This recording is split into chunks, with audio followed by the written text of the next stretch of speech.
Ito siya mga kulikot.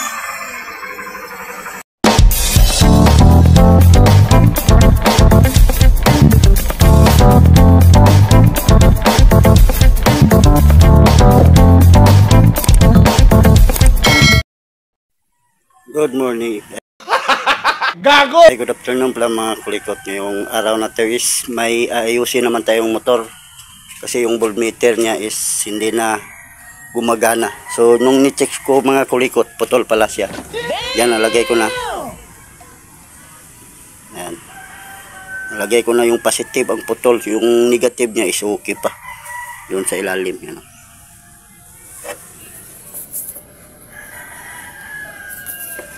Yan o, itong kulay itim. Yan. So okay pa naman. So yung kasi kung anong may-ari mga kulikot is pagdating niya daw ng bahay, yung mini driving niya is hindi na umiilaw. So chinik ko yung battery niya, 10 volts na lang. Tapos nung ini-charge namin is na-full siya kaagad. So chinik natin yung battery niya is kuhan talaga siya, full pag ini-charge. Kasi may charger ako dito, in-check yung brand. Gago! So kayo nang bumasa niyan kung kaya nyo basahin. So try natin. So ito positive, kailangan hindi kayo magkamali paglagay. Yan.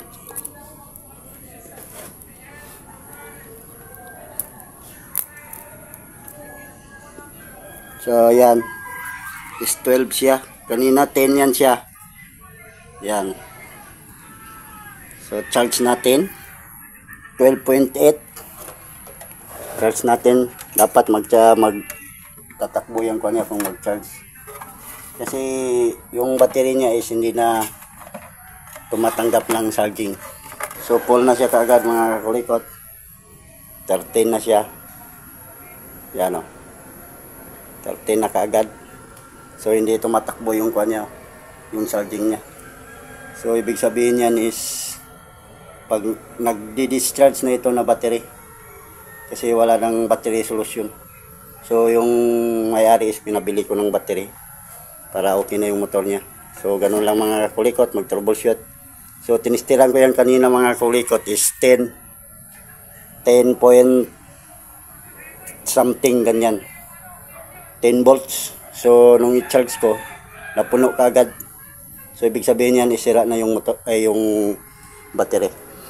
So gutin natin.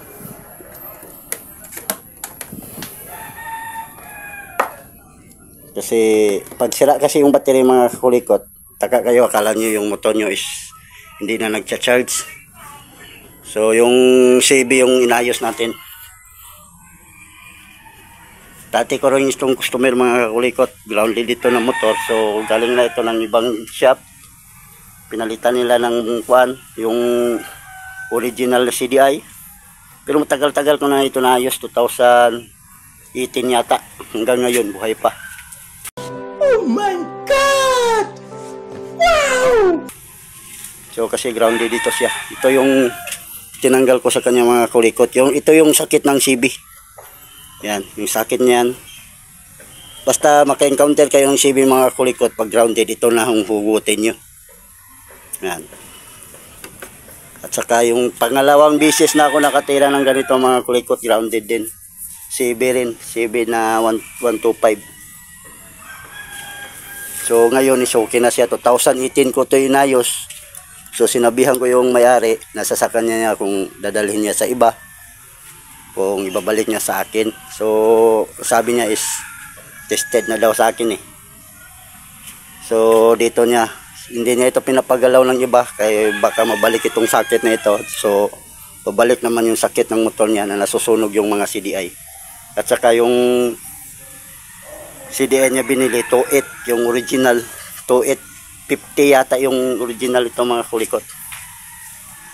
So ngayon hintayin natin siya na darating, okay, para makuha natin, malagay na natin yung battery. At saka yung dito lalagyan ko na lang yan ng electrical tape. So ibalik na natin to para ma-testing natin mamaya.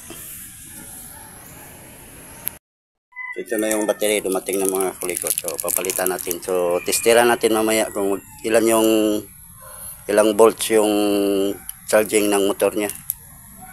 Ayan. So, ilalagay ko na mga kulikot. So, hindi ko na papakita kung paano maglagay kasi basic na yan kasi. So, tandaan nyo lang itong kulay black is negative. Ito siya sa kwan na ito, sa doon, negative ng mini driving niya. So, ako rin nag-wiring nito mga kulikot. So, ito siya, itong kulay red. Ito is positive to siya. Kulay red ito siya mga kulikot. Basta kuan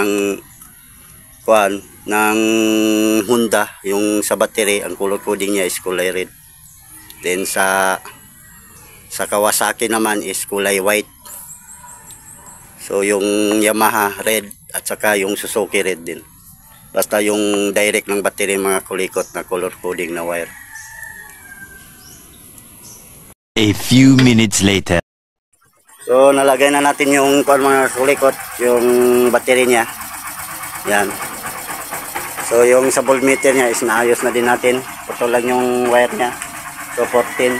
So gamitan natin ng digital para tingnan natin kung ilan yung charging niya.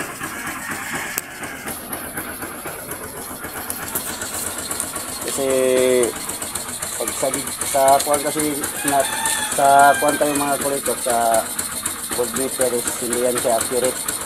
So dito tayo sa digital.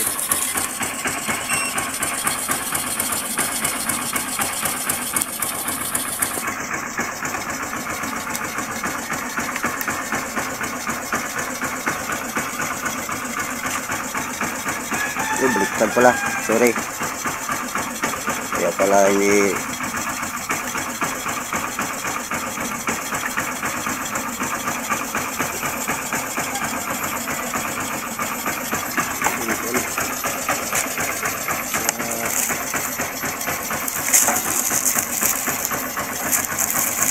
plaster muna natin mga kulikot. Baka maulog yung kuha natin.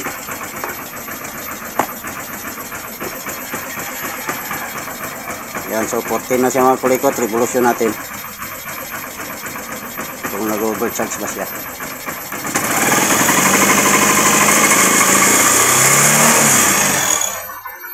Maabot siya ng 15 na.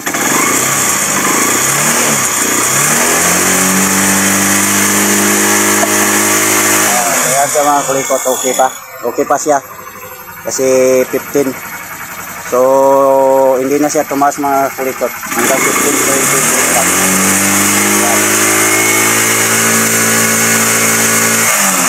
Okay siya mga kulikot.